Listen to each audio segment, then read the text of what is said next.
We're here. We're back. Yes. I'm so And excited. Saffron finally finished Andor. God, when this comes out, it's going to be October. No, it might even be November. So it's going to sound even Yeah, worse. it's It's gonna be August. October for patrons. It's August right Patrons will now. have, But hopefully, before even this comes out, we'll do a little mini yeah, pod that we'll release later this week. a mini one also for patrons. Yeah. Yeah. This is all, we'll just, this whole ramble at the beginning hopefully will be cut down for the full audience. And so the patrons will just hear about all the cool things they got. And if you're listening to this, patrons, and you haven't gone and check out the cool bonus stuff we're doing, you should do that because we make it for you. I feel like I barely edit stuff out. Okay. Well, I you, just edit any like empty spaces. you can edit stuff That's it. out. You can edit stuff out. I would love to know if like anyone ever notices the difference between like what a Fabiola edited episode is like and what a Saffron edited Ooh. episode is like. Yeah. Yeah, that's a good point. I have a little story for you that is a camp related movie theater experience story. You kind of already know about this, but Yeah, I got to see John Waters' Polyester in Odorama. It was so much fun. I'm It not. I'm was, like not sure if Criterion still has like those, but I did. Like I have watched polyester, but without the Odorama cards, I'm just assuming, on streaming. does it still have, I'm assuming there's two different cuts. Did it The still have version I the, watched did not have the little cues. yeah, and the little It has scientist the guy at the clip. beginning? It has the scientist guy that tells Oh, you that, but then there aren't any. that's sad. Okay. Yeah, it's so what I liked was that so like the I helped it was with the Grand Illusion. I helped do a little intro for the movie and be like, hey, thanks everyone for coming and supporting us. And the lead programmer for Grand Illusion was also like the projectionist for this screening. And he also did the intro and he was saying like, when he's like putting in the request to get, the rights to do the screening of the movie, he specifically has to request it to be with Odorama, and then the studio does, like, they send a big old box of cards. They were not, they kind of, at a certain point, many of the little different scratch and sniff like moments kind of all smelled similar. Like, it does seem like those were probably like, they weren't freshly printed, they've been like sitting in a box somewhere. And they weren't like, they had a smell, but they weren't that strong. So this was actually the second screening. And so Trevor, after the first one, where he was like not really that impressed by the scratch and sniff cards, he like did some searching around, and there's an Australian olfactory artist and smell educator who like makes smell art and is just like into talking about like smell and stuff. And she apparently really loves John Waters and loves polyester and has made her own version. So I Oh, have wow. somewhere, That's so cool. actually, hold on. I think my phone headphones cord is long enough. I'm going to go try to reach. This is, oh, so here's the ones from, I'm assuming, I mean, it says copyright New Line Cinema. I don't know if that's a copyright Park Service. I don't know who prints these, but this is when it was requested, the movie was requested. These were the official ones that were sent. Then these are by Smell Art. Yeah, like I've seen that like before. Yeah, this was powerful. this They're this was pretty intense. similar. It's similar in terms of like it's not like trying to have different smells. It's obviously like the same smell, but it's like it's just it's a different chemical formula. It's a different, and these are newer. These are like more, I don't know. They just, oof, oof. Some of the, I just bringing them over here. There's a whiff. It's a strong whiff, but yeah, it's just fun. And I like, a gimmick is a gimmick, but something about it being John Waters and the way he did this gimmick. It's just feels very, it just works really well because it's weird and funny and kind of mean spirited. There's multiple moments where, I mean, you've seen polyester, you know, she's like sniffing around, Yeah. but there's moments where the Yeah. little number flashes up and you're like, okay, we're about to smell something, but you don't know yet what you're about to smell. And it's suddenly you're like scratching it. Like there's one moment where a character's like, ooh, smell this, and it's the bouquet. And then suddenly they switch and it's dirty shoes. So you're like scratching it and you lean in to sniff right as they like bring up the image of the dirty shoes, and you're like, oh no, it's a bad smell, not a nice smell. Um, and that was I find really fun. I thought it was really funny. It felt like it's almost similar in some ways to like with movies that also like show like things that are can be really upsetting, where it's like it's not, but it's not real, you know? It feels like a roller coaster, you know? It's like a little bit of like thrill, a little bit of danger, but it's all still fake. It's all constructed. It's like you're smelling this thing, but it's just a, you know, a piece of cardboard. So it was very delightful, very camp. Shout out to Trevor for the Grand Yeah. Illusion. Old fashioned 40x. Yeah. Anyway, so want to talk about a movie I would not want smell cards for? Is it the movie we're going to talk about Yes. today? Yes, this is the movie Or we're going are to talk you about today. A movie I okay? love, Yeah, but has I some thought we were moments. going to keep going. I thought we were going to keep going with media updates. Oh no, my headphones fell off. I was laughing at you. Thought I was you thought I was going to try to continue the bit and talk or continue talking about Yeah. smell-o-vision. No, I was trying to give a segue to you. Yeah. I also just want to briefly say season 2 of Peacemaker just started, Oh. which is really fun. My man is back. Vigilante is back. I don't care that he's not comic accurate. I uh, love him. that, who, yeah, there's some people who care about that.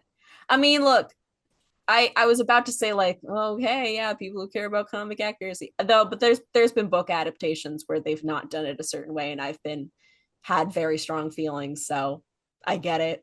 But yeah, anyways, Anyways, hey Fabiola, what are we talking about today? talking about one of my favorite vampire movies that I've watched, and maybe my favorite Dracula that I've watched. It's Blood for Dracula from 1974. Yeah. For our non-video watchers, I am putting my hands up in the air and pumping my fists in excitement. I love vampires, baby. We're doing another vampire. We've done now 3 seasons in a row. We've done it. We've made sure to have some vampire media. I don't think we did any vampires in season 1, but What vampire was last season? Oh yeah, Interview with a Vampire yeah. and Now I Fascination. remember. Fascination. Yeah. Yeah. So I was like, I remember Vamp, but what were the other ones? Yeah. Yeah, we've done it. We've done a couple. Yeah, but it's a Dracula story. Like you said, I'm really excited because I love vampires. I also know this is a divisive film. There's been, I think we've Yeah, talked about it on the show we've before. mentioned that a friend of ours did not like this movie. Um, and I respect that, Yeah, this isn't but for everyone. I also want to talk about why I think it's kind of genius because I mean that's this camp. We're gonna take something that's not that serious so seriously for probably an hour or more, guys. So strap in. Let's talk about. I don't know anything That's about. the plot of all of these episodes. Yeah. I don't really know much about the director, Paul Morrissey. Is that right? Poor. Oh, it's gonna add a whole new layer. Paul Morrissey. Yeah. Andy Warhol produced, but from what I understand, Andy Warhol had very little creative input. His name was just on it, right?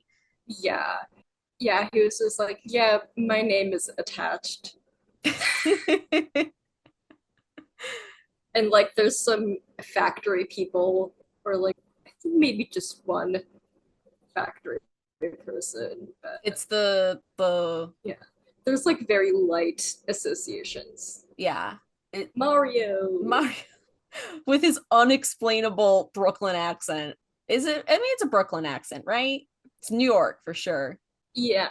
It's so this like okay, reasons why this film is Played by Joe D'Alessandro. yes. Reason number one reason, not number one in like ranking, but like first reason to discuss why this could easily be considered a very bad film is that no one has the same accent. Everyone has is Yeah. saying things in just a weird different way. There's no consistency. They're in Italy, I guess, but like it doesn't sound like that. The dad sounds very Italian. Okay, yeah, the dad, but he's also like just a weirdo. He just is so like every yeah. It's everyone here. I should have found this. I remember, didn't I tell you, didn't we talk about when this movie when I first watched this movie and I told you about it, like it really reminded me of John Waters. At least in like the Yeah. the line delivery is like I feel like Flush for Frankenstein, which is the other Paul Morrissey movie that I've watched that I like better than this one, is more John Watersy. yeah, but But yeah, there's something about like there's just a this little like it's not like I can't say that they deliver lines flatly. It's just this with a slightly it's like a specific affect. yeah that feels very. I mean, it's definitely it feels like they're reading lines. Like no one speaks like a regular person speaks, and that's the same in any John Waters movie. Is that it's very where they're all delivering, but with just a little bit of like weirdness to it. I don't know. That's my best And attempt. and then there's Udo Kier, who's just doing everything. Oh my god, and he's so handsome. Such a beautiful face. Speaking of my man being back, Udo Kier. Yeah. I feel like we usually give a little bit of a plot summary before we get Yeah, in production history. So, what would you say the plot of this film is? it's about Dracula, played by Udo Kier, and he's very ill. Yep. He's very sick, and he needs virgin blood to keep staying alive. But he says it virgin, and that's like a whole thing that this movie's known for. I thought And so like this movie might be known for the way they say whore. yeah, they also say that weird. That yeah, so he and his like servant Anton are His like like leaving. Stan, like the only guy who's like likes him and is Yeah, obsessed with him.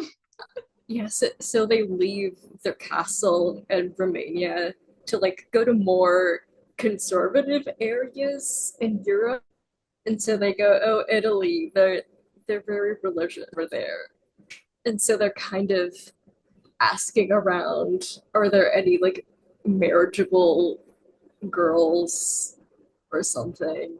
And so they eventually like get to this falling aristocratic family, The D4, and D4. it's basically just yeah. It's also like the 20s, at least it looks like it's the 1920s, Yeah, I don't know what time like period it's judging from supposed the to be. fashion and the cars.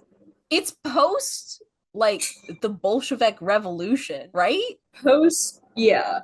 Like, because communism's a thing. Because Mario is And so like, like this family has four daughters, and it starts with him just like checking, and if like they're not virgins, he just gets violently ill.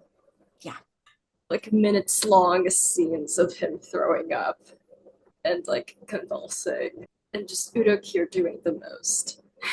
And like the quote unquote hero is Mario, played by Joe D'Alessandro, But he's is awful. like this communist man who is awful. He's like, He works for this family, but he's awful. he's such a And as misogynist. we said, he has a strong Brooklyn accent. And like, this is okay.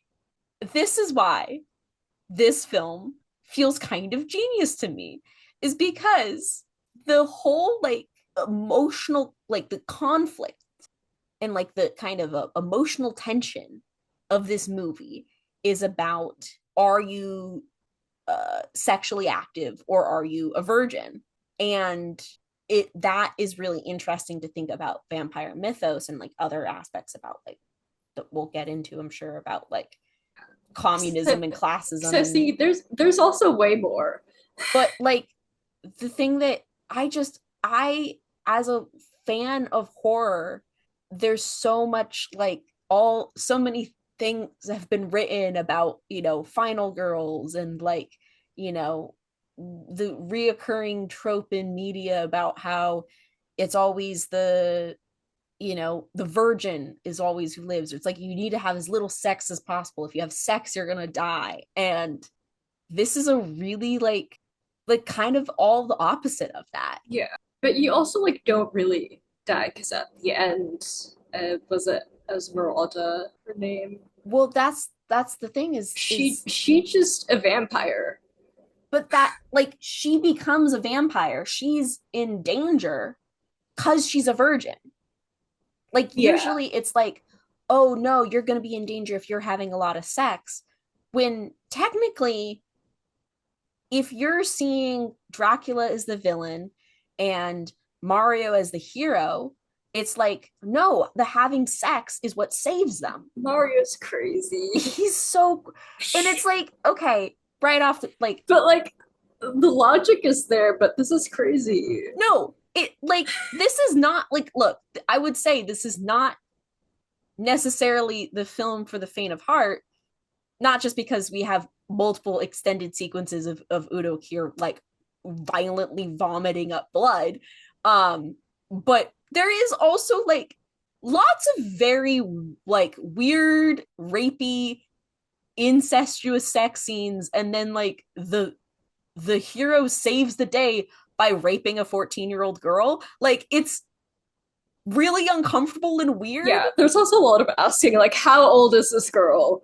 Yeah, no, they say multiple times. They're like, she's 14. She's 14. She's 14. It's Like like, also with the girl from the beginning.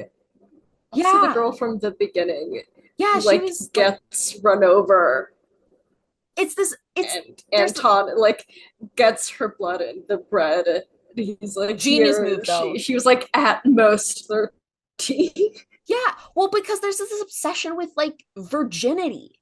And like I I I kind of I love for so many like yes, we our culture in many ways, like Western culture that's very like had this Christian influence for so long, there is this obsession with like purity, with virginity, especially in women and in young girls, and that I cannot tell if this movie is trying to uphold that or not. I cannot tell what the if this film has any moral or political beliefs, because it just is so, it takes it to such a weird extreme place. Yeah, I think it might be helpful, but also like still not fully answering any questions to like one of my sources is the art forum obituary for Paul Morrissey. Mm. And so it kind of like goes into his life and his career and starting from his meeting with Warhol. It says in 1965, through poet and filmmaker Gerard Malanga, Morrissey met Warhol at the Astor Place Playhouse, where his own films were being screened. Impressed with Morrissey's work, Warhol invited him to his factory. The two collaborated on now classic films, including My Hustler 1965, Chelsea Girls 1966, and the gender-swapped Romeo and Juliet remake Clones and Cowboys 1968, starring a cavalcade of factory regulars, among them Paul America, Viva, and Mary Warnoff. With each new production, Morrissey progressively drew Warhol away from the static shots and plotless arcs had until characterized the artist's films, embodied most famously in Empire 1965, a shudderingly long slow-motion film of the Empire State Building shot from a single unchanging vantage point. By now, Morrissey was disillusioned with Warhol, whom he would later characterize as having offered little more than his name to their collaborative productions. How many films written, directed, and photographed by one person are given co-authorship with their presenter? He railed to the Times.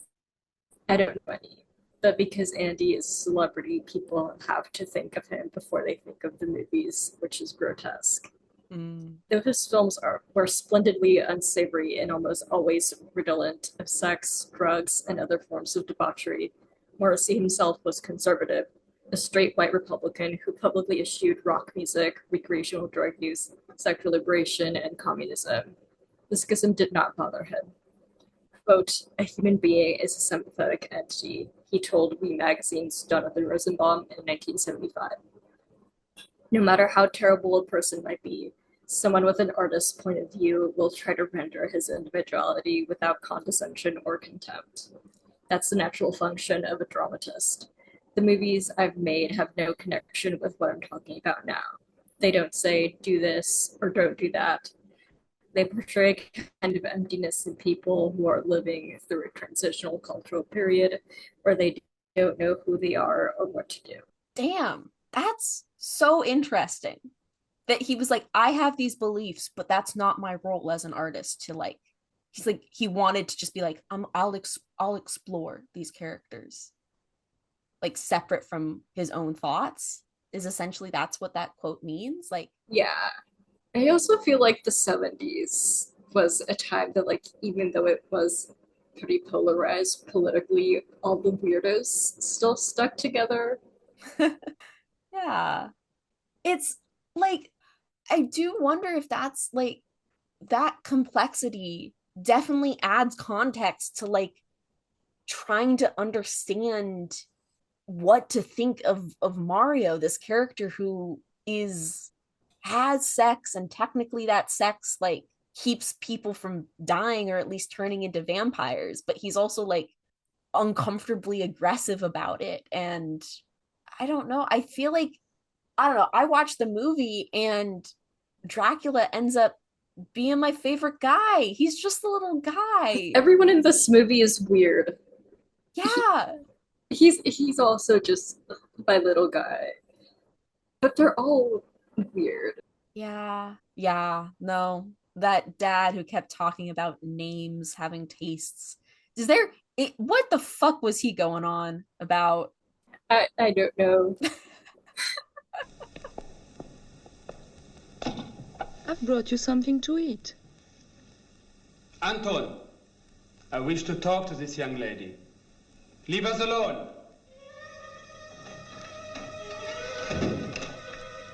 You are, I believe, Sapphira. That's right. What have you got there? Some tomatoes and carrots. Very thoughtful. Very nice. Sit down.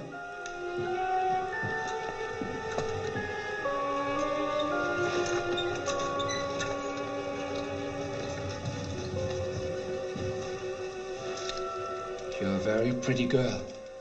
Tell me, how do you feel about marrying me and coming to live with me? Would you like that? Yes, sure. Well, my family requires that I marry a virgin. I've heard that. And are you a virgin? Yes, of course. How is it that you never had a boyfriend?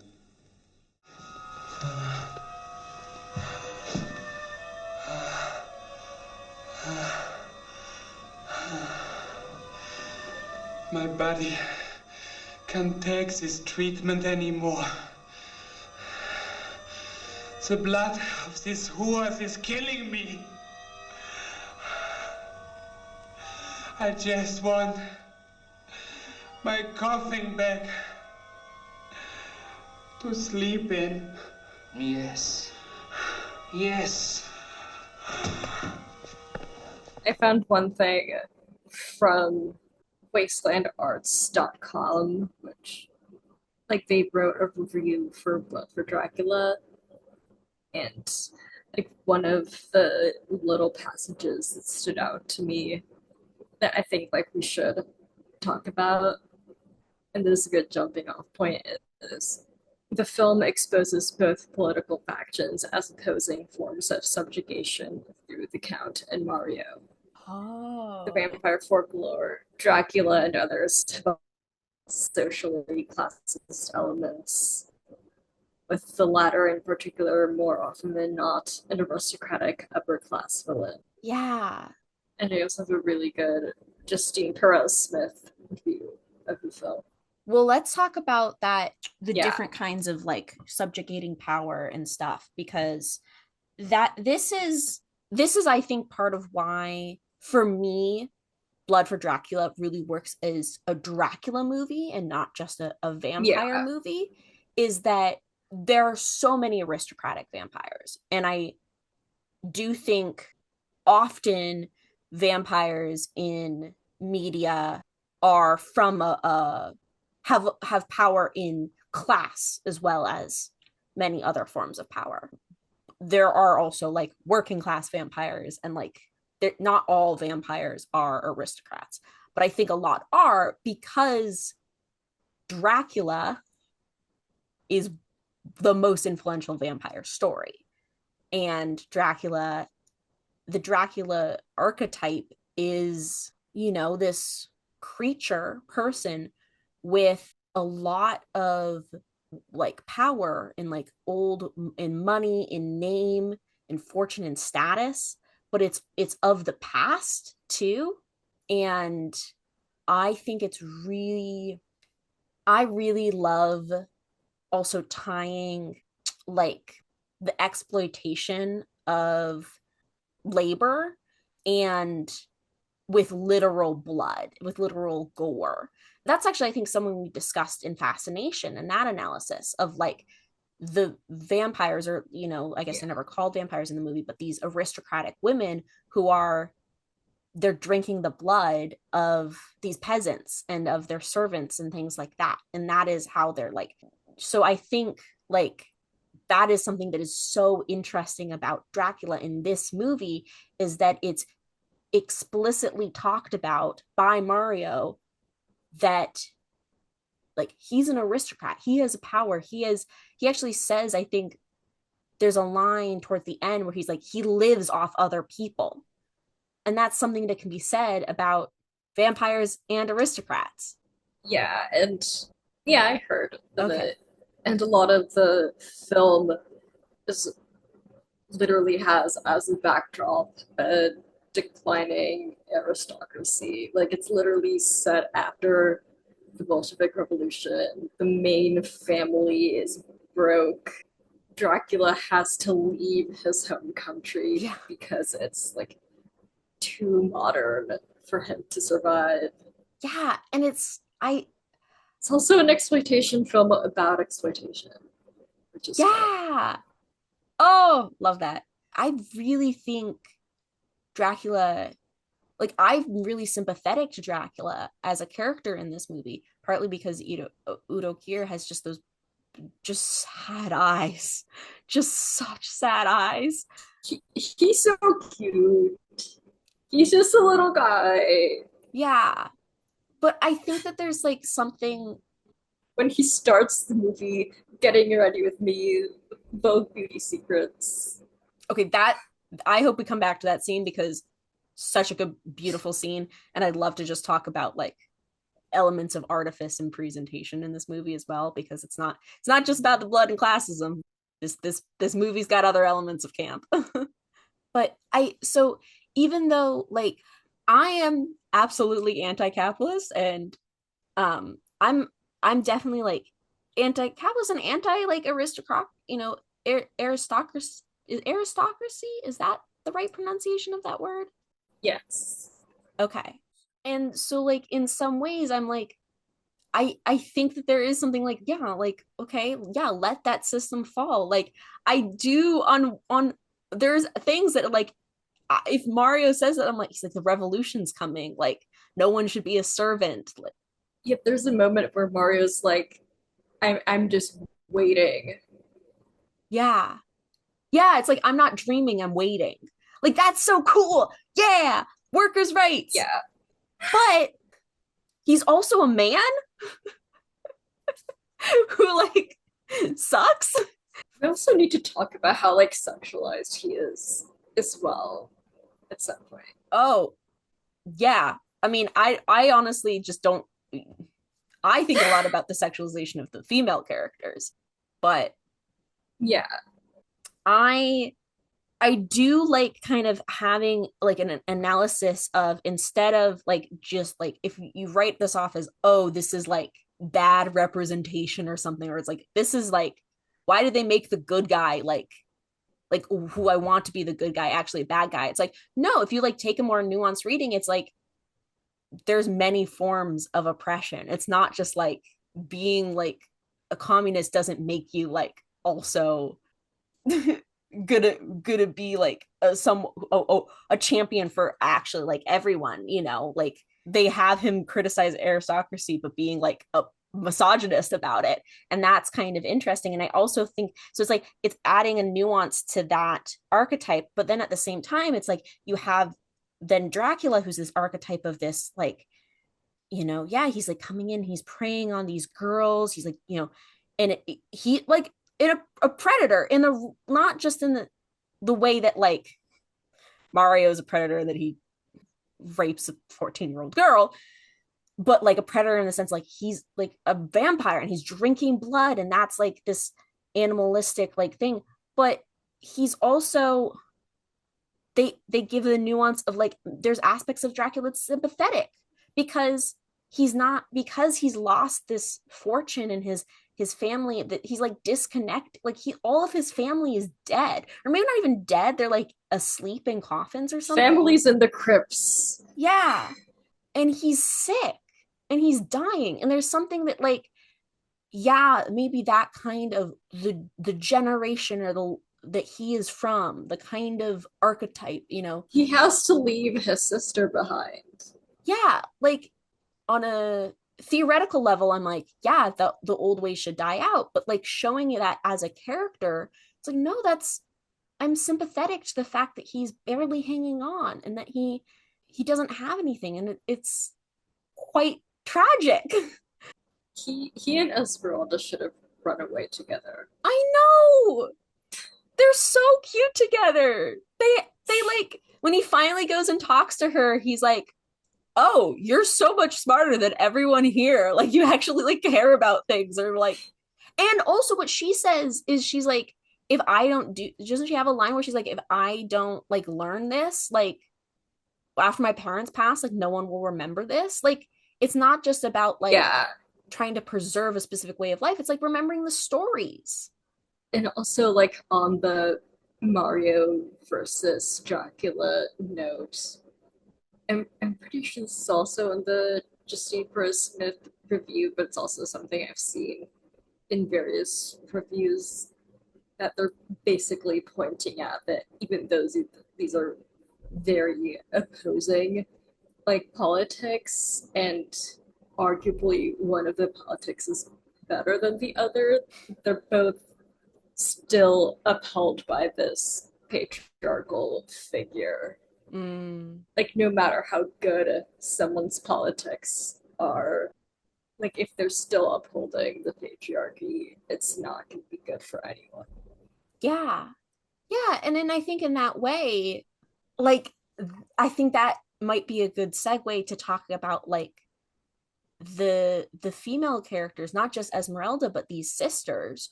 Not the youngest. I'm always forgetting their names because they have weird. Perla. Perla's the youngest, right? And there's also, yeah, but there's the two also middle girls, Serafina and Rabina. Yes. Serafina, Rabina. Yeah. They're such interesting characters because they're like really sexually liberated. but the way they're sexually liberated is that they also have an incestuous relationship. Yeah. It I That's like I'm like trying to figure out like, okay, what is the how where is where the filmmakers, where's Paul Morrissey as a director coming from with this? Where is it like, is this depiction just because it's an exploitation film and they're trying to be like saucy and taboo and like get the attention, or is it saying something like, it's that's the kind of the fine line, right, with exploitation movies, right, of like when you're like have these like sexually empowered women and you're like, cool, it's really fun to see this kind of representation, but like, is it for the sake of having those characters, or is it the sake of for the sake of just seeing boobs? Yeah, I think it's both fun and like either intentionally or unintentionally is what maintains like various gothic elements intact. Oh, I mean, this setting is very gothic. The rundown villa state is just, I mean, that's it's a gothic setting. Yeah. But But yeah, but like I mean like gothic themes and motifs, like of the not just relationships and stuff. big old house. Yeah. Yeah, yeah, you're right.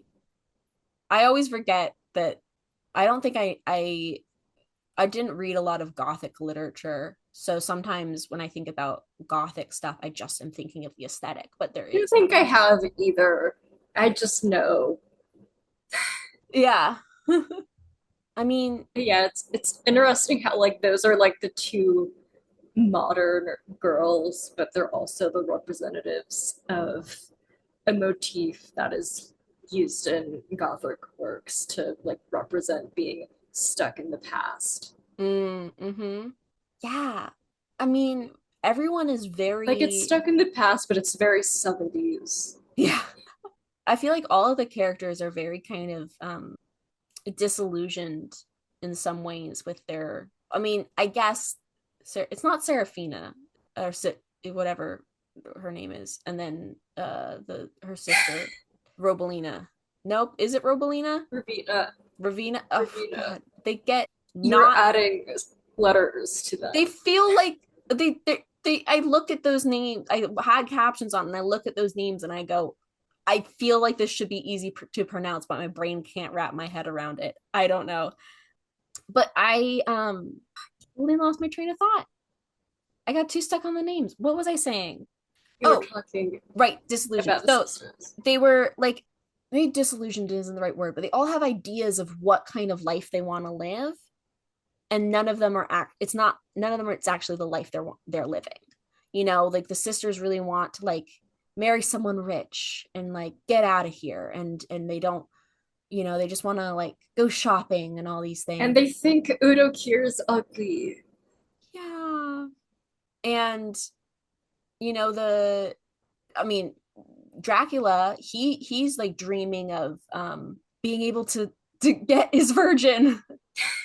And then the, you know, the parents, they want to marry off their girls, especially the mom, to like someone rich, so like to save the family. And it's all, everyone's very like, there's this kind of like sense of like they're all drifting and uncontent, and Mario is waiting for the revolution, you know, like it's, yeah, there's definitely like a kind of, I wouldn't say wistful tone, because I don't know if the movie is like longing for something that doesn't exist, but definitely all the characters are like dreaming of the past, or like a future that is not actually going to happen.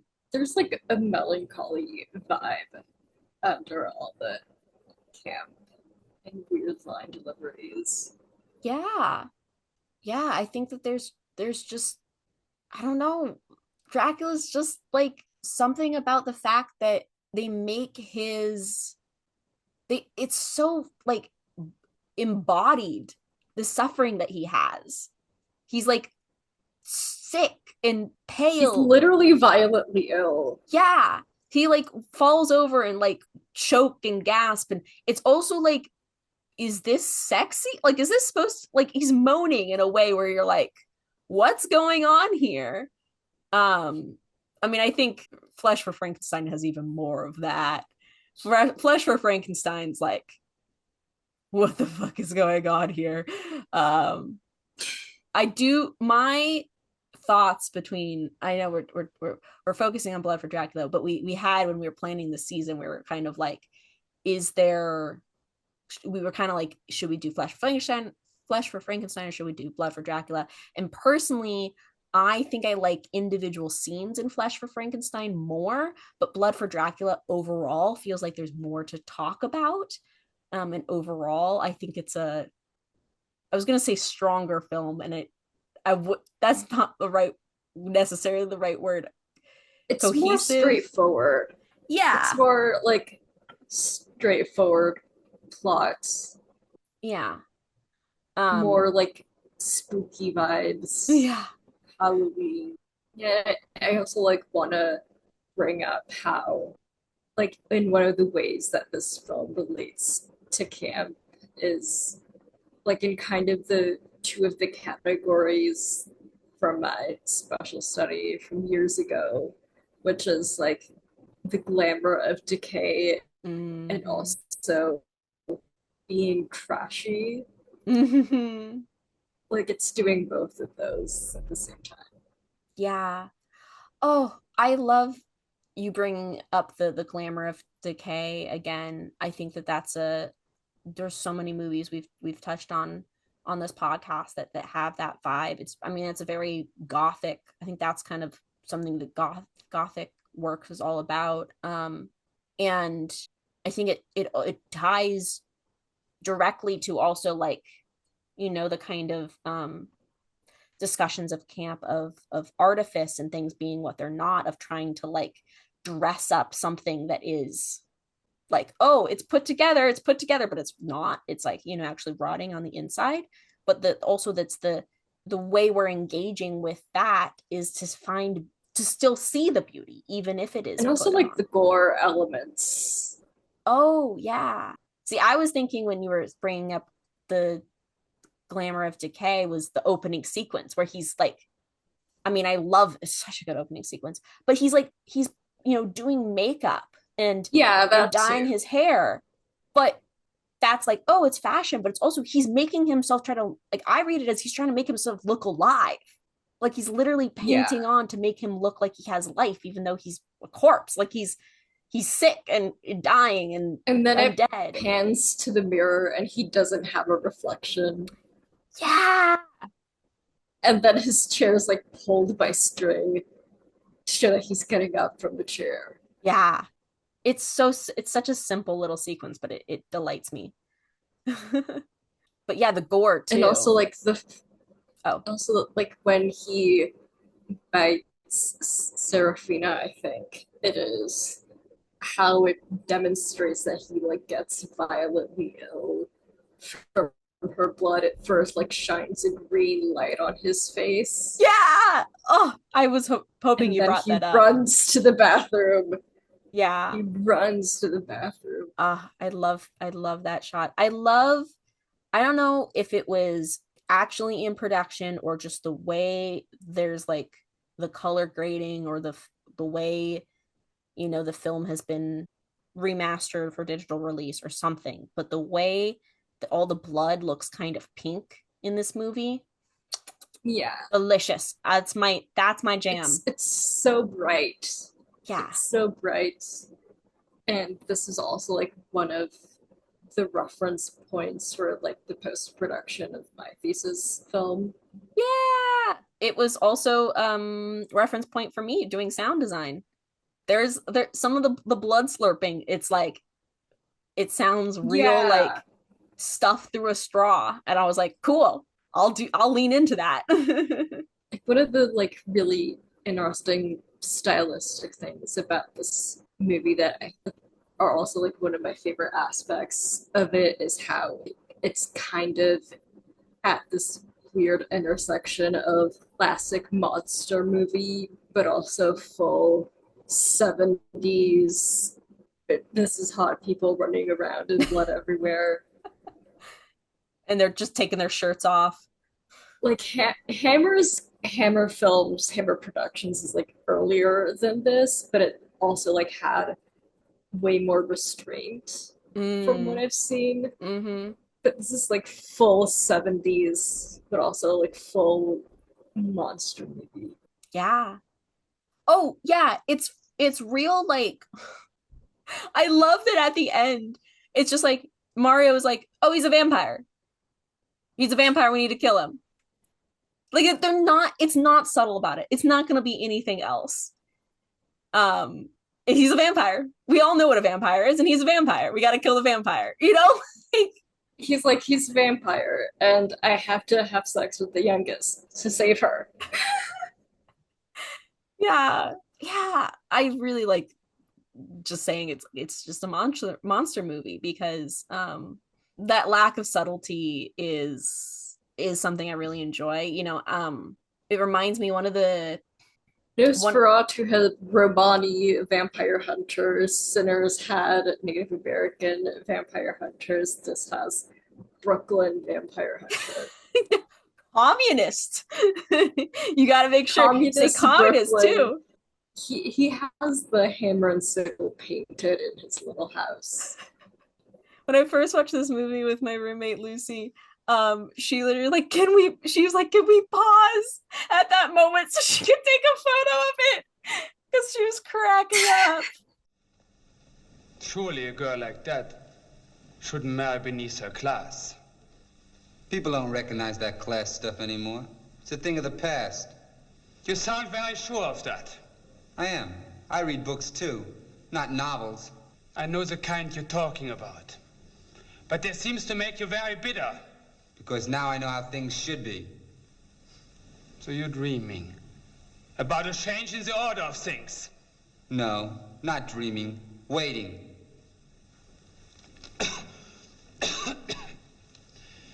I have heard that before.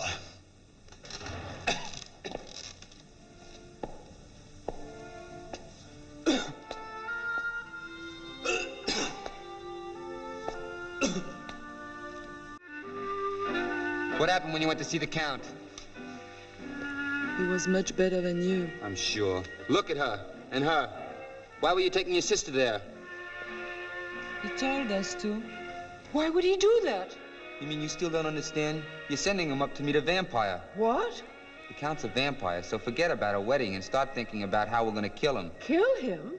Where is he now? In his room, I think. Esmeralda, come here.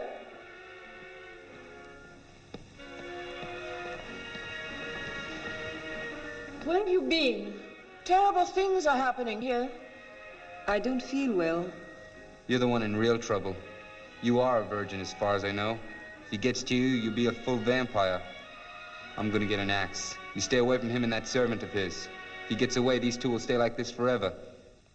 I'll do what you say.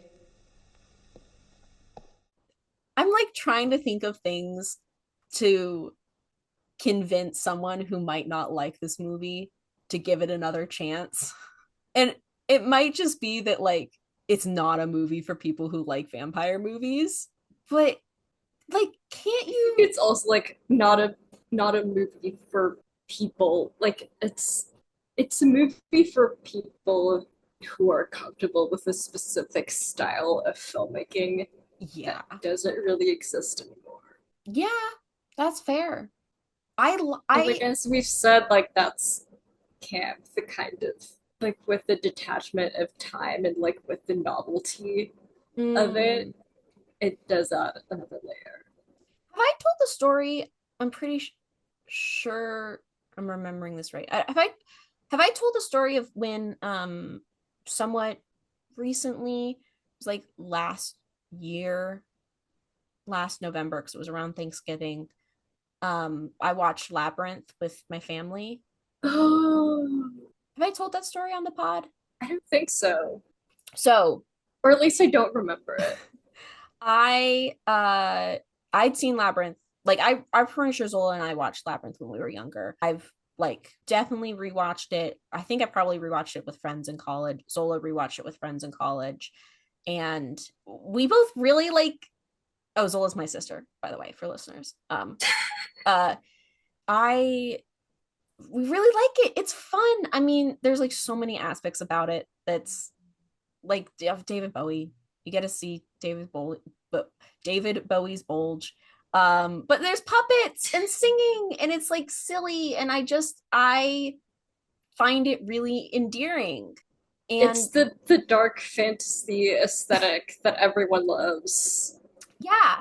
So I was like, Mom, Dad, like we were like trying to find a movie to watch like after Thanksgiving. And I was like, we should watch Labyrinth because they either haven't seen it, like, because when it came out, they were already like they were too old for it when it came out, originally. Yeah. So it's like they had maybe seen it before, but it had been a long time, and they were just like, it was like, this is so much fun, we should watch it. It's David Bowie and there's music. And afterwards they were kind of like, yeah, I don't know, it's not for me. And I think it was my mom, but I just remember like getting the vibe, like they're saying their responses, it was like, oh, just like everything looks like bad and fake. Like it looks like, the special effects are really like haven't aged well. And I'm like, what are you talking about? No, I really, really like how Labyrinth looks because I like that you can tell that they're puppets. I like that you can tell that it's like a soundstage and a matte painted background. I actually like, I don't want things to look realistic, really. I want things to look like have a style to them. And I've definitely like been aware recently when I've had that thought about something. I'm aware that I've had a That's over part of its charm argument. yeah.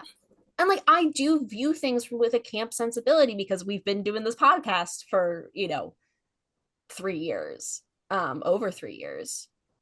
We're two camp pills. Yeah. I'm too camp pilled. You can be too camp pilled? No. There's no such thing as being too camp pilled, but there is such a thing as being camp pilled. Yeah. There we go. So anyway, that little anecdote about Labyrinth is just to say that like I like this kind of media.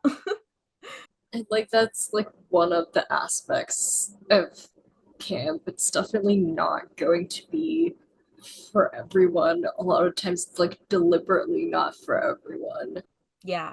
Like for like Blood for Dracula, you need to have like a high tolerance Yeah. for like not just the style of filmmaking, but like the elements in it, the acting, the effects.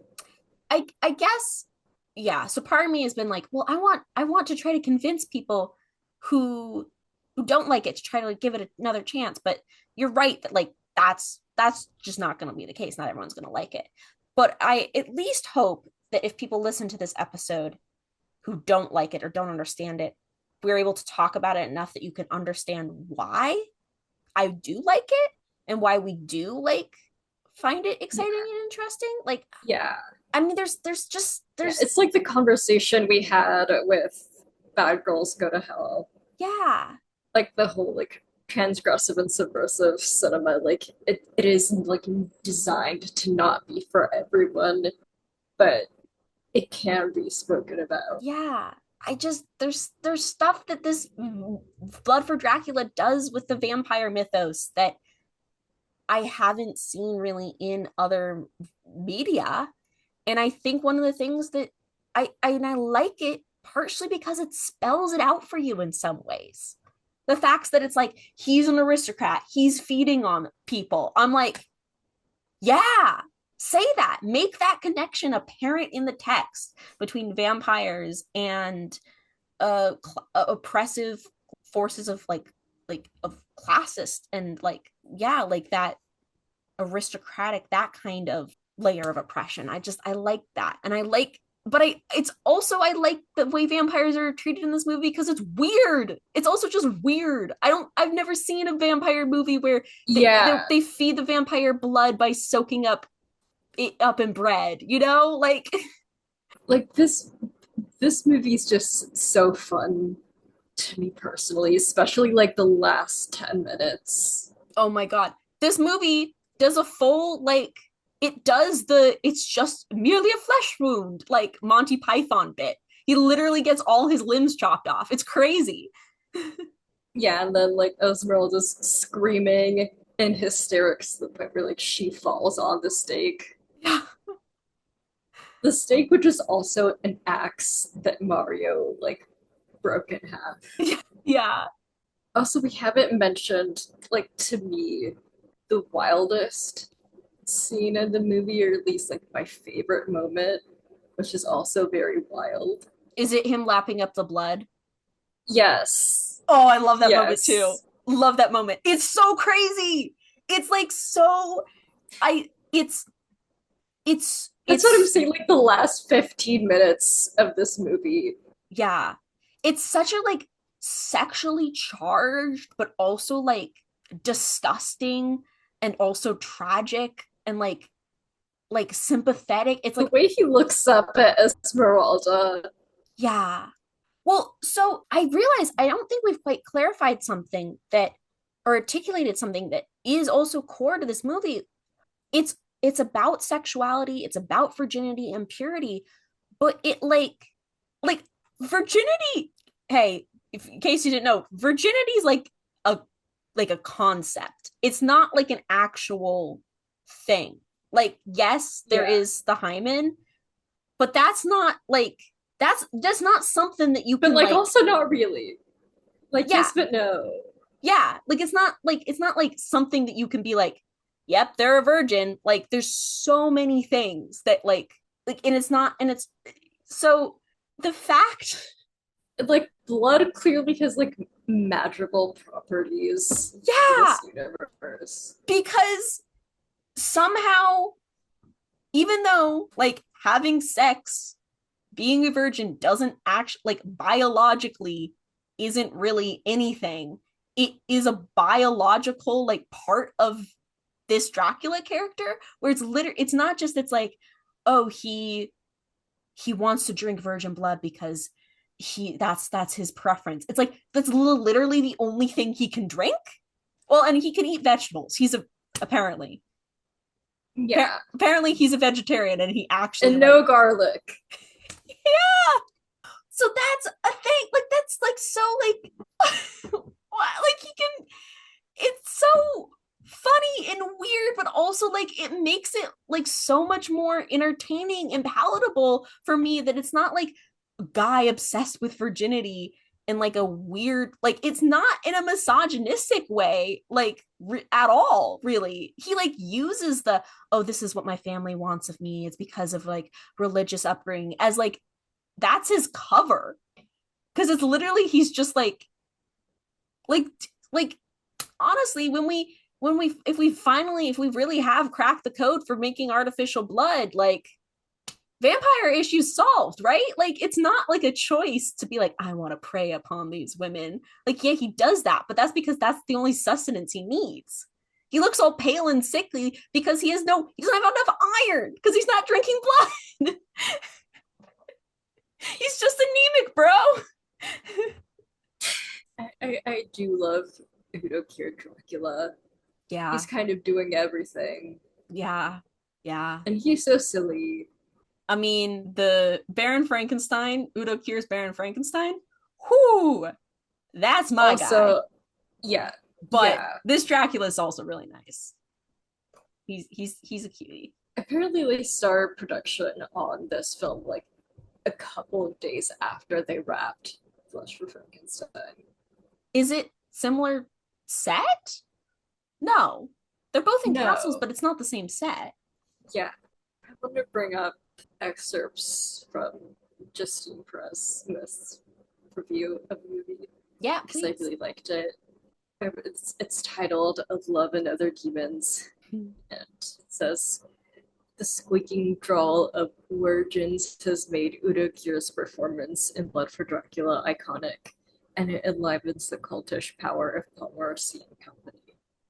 At the height of Andy Warhol's cinema productions, the film has best stood the test of time as a campy and confrontational portrait of sexuality in the contemporary era. Blood for Dracula doesn't cater to good taste and instead revels in contradictory and baffling ideals of purity. Blood for Dracula features exploitative and over-the-top sex scenes which complete the film's cult status. As Mario, Joe D'Alessandro is the idealized male presence who is sexualized as much, if not more, than the sexually hungry women. This patriarchal lead is a servant within the house and a crude portrait of male entitlement. Yet, never content with easy interpretations, he is also Blood for Dracula's hero, sort of. D'Alessandro is incredibly sexually aggressive and insistent, and when he finally realizes it is the only way to save the youngest daughter from becoming Dracula's bride, he rapes her. The scene is disturbing and uncomfortable to watch. It is clear that Morrissey is playing with her conception of heroism and, in a way, posits Dracula as a far less sinister threat than the dispassionately handsome Mario. This rape puts into questions about body and ownership, and Morrissey's fluid style in Blood for Dracula is troubling. It is difficult to parse through what is really being said about women's authority over their own bodies, which is likely why many are quick to dismiss the film. Is rape, like our ideas of virginity, just not a big deal? It's hard to parse whether this is what Morrissey is arguing or not, if he's arguing anything at all. Blood for Dracula is confusing thematically, but I think that's part of the point. Morrissey's film strongly confronts and challenges our ideals of purity and Deadwood interpretations of homosexual villains. Is not further evidence of his otherness and monstrosity. Instead, his sexual and gender fluidity seem representative of a figure doomed by troublesome value ideals. The performance is one of the greatest takes on Dracula and demonstrates Keir as an actor who is far more nuanced than people give him credit for.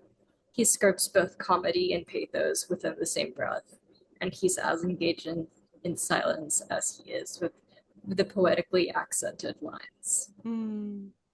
Yeah. Yeah. I love that idea that it's not necessarily the characters who are villains, but the systems that they are a part of. I also do, like, speaking of just like the gender presentation, like I also like I just think like one of the things about this, the makeup sequence, the opening sequence that we didn't really touch on, is like it's, I don't know, it reads as very it's very queer coded, like even though there's like in universe, like there's reasons for him to be putting on makeup, but it's still like it's a man putting on makeup, and dyeing his hair, and it's very like there's also just something about this Dracula that is kind of effeminate, and like, and that's partially, I think, there is a kind of aristocratic stereotype that is also like kind of like a plays with flamboyance and queer coding in a way, but because also this Dracula is such an interesting and layered, and I find sympathetic character, it ends up not being, the scene doesn't feel like it's mocking, or it's not part of the horror in any way. Yeah, he's just doing his Vogue beauty secrets. Yeah. And also it can be seen in a way of like an actual vampire putting on the classic vampire look. Yeah. Because like with the very dark hair and dark eyebrows and bright lips, that's very like mid-century idea of vampire. And he also has the cape. Yeah. Oh, but he has to like loves little cape. Put on all of those things to be like visually a vampire. Yeah. It's just something about him being a vampire. There's like yeah, he's like, he asks like, oh, it doesn't have garlic, right? And he like, he goes in when they get that hotel room, he like, there's a cross on the wall, and he like takes it off and puts it in a drawer. Like it's acting at the like, and he goes, this room is terrible. Like, I love how much he complains in this movie. Oh my god, he's not happy the entire time. But I was like, there's something just about the fact where it's like, oh, we know vampire lore. They don't like this thing. But instead of it being like it's very tell, don't show, it's like it's just like, but it's so also understated. It's just like it just really cracks me up that he's like, this room's terrible, but it's not like the cross burns him or he like shrieks and shields his eyes. He's just like, I just don't want to see it. He just doesn't like it. Yeah. He just doesn't like it. And then when they like go into the church to like get the coffin, he like kind of is like hisses and like raises his like cape up, but like he's still able to go into the church. It doesn't do anything to yeah. him. He kind of goes into daylight, but it just also seems like he's just bothered by how bright the sun is. Yeah. And like they bring his coffin around, but he doesn't even need to sleep in it, He's just like sad that he can't sleep in his coffin. He's like complaining, he's like, I want to go back to my coffin. But it's not like that's the only way he can get rest. He just would rather have the coffin. Yeah. It's his comfort item. Are there any like final thoughts or points or favorite little moments that we haven't mentioned? I don't think we've talked about we've referenced that these sisters are like incestuous and they're also like sleeping with Mario and stuff. I don't think we've specifically talked about the scene that reveals that that's like the case. I'm honestly kind of obsessed with it. It's so it's funny. It's very funny. It's just so like literally it's like, oh, suddenly it cuts to there's sex, and then it pans over, and one of the sisters having sex with Mario, and it pans over the other one sitting and eating strawberries and watching, and then it's she's now having sex with Mario, and it pans over the other sister is sitting there watching, and it's just like so like this actual choreography of the sex is not good. Like it looks really like yeah, and the sound mixing's terrible. Like it's really silent. Like there's a musical score that kind of like motif that like plays anytime they're like a little like there's a little relationship stuff. But like one of the sex scenes, I'm pretty sure it's like almost entirely silent and it's really awkward. But I just think it's like it's a really interesting character dynamic. It's so codependent and like toxic and crazy to be like, I am sleeping with this man.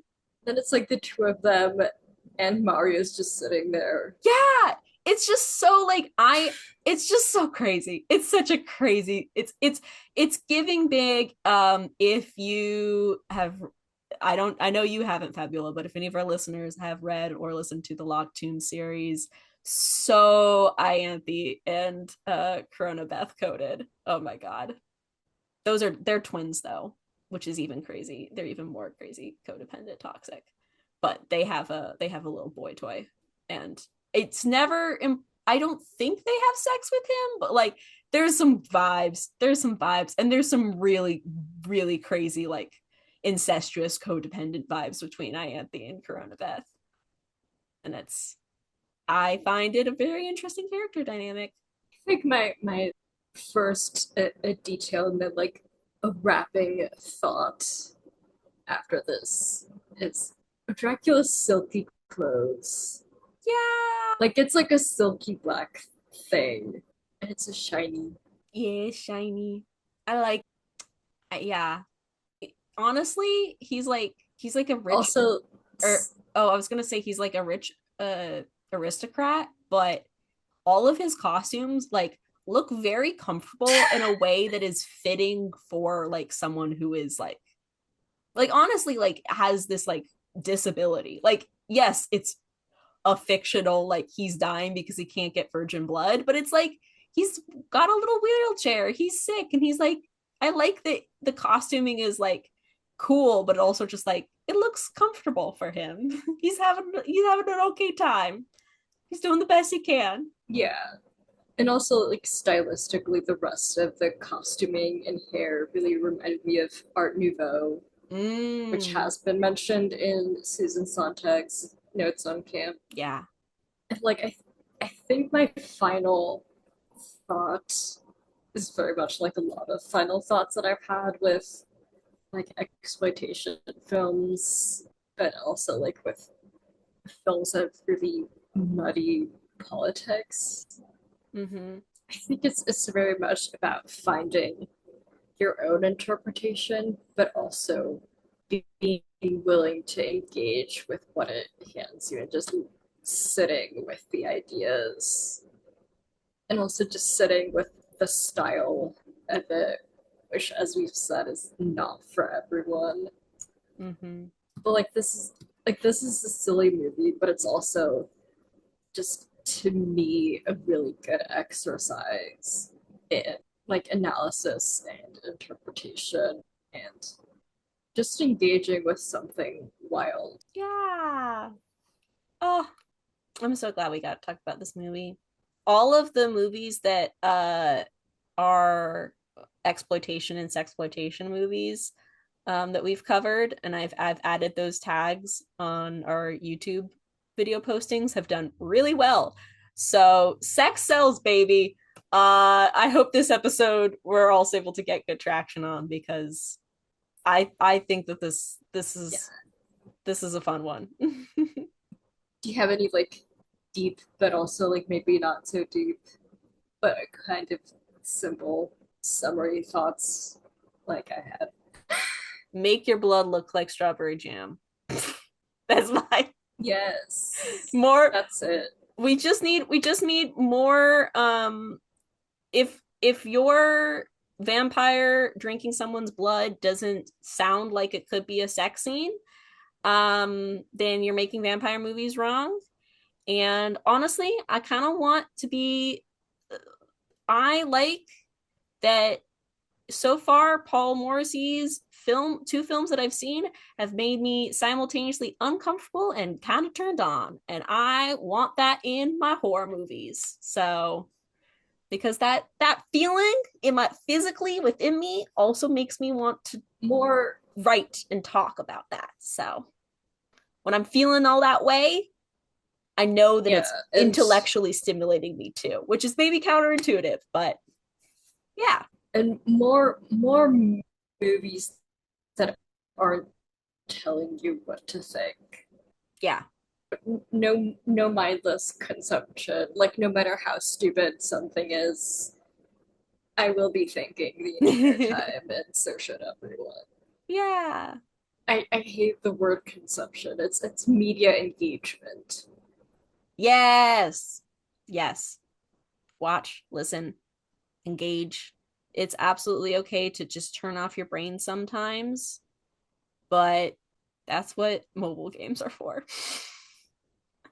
You can still have there's still lots of lovely analysis that you can do about mobile games, but at least still it's better to call that playing instead of consuming. Digesting though, consuming, but I don't mind digesting as a term. So it's not just about the eating metaphors, the like food words. This is we've gone on too long. The episode should be over now. Products digest media like Dracula digests the virgin blood. There we go. Thank you to our patrons, Jose Liaño, Joshua, Marcus Gorman, and Pericles Kaspari. Thank you to everyone who's been a guest on this show. This episode was edited by Fabiola Liaño. Our theme music is by Harrison Lurie. I've been Saffron Hefta-Gaub. You can find me everywhere at Gaub Hefta. I've been Fabiola Liaño. You can find me on Instagram at Fabiola the Gremlin and on Twitter at Fabiola_Liaño. The podcast, It's Giving Camp, on Instagram at It's Giving Camp Pod and on Twitter at Giving Camp Pod. It really helps us out if you're able to give us a rating or review. Be sure to support our Patreon.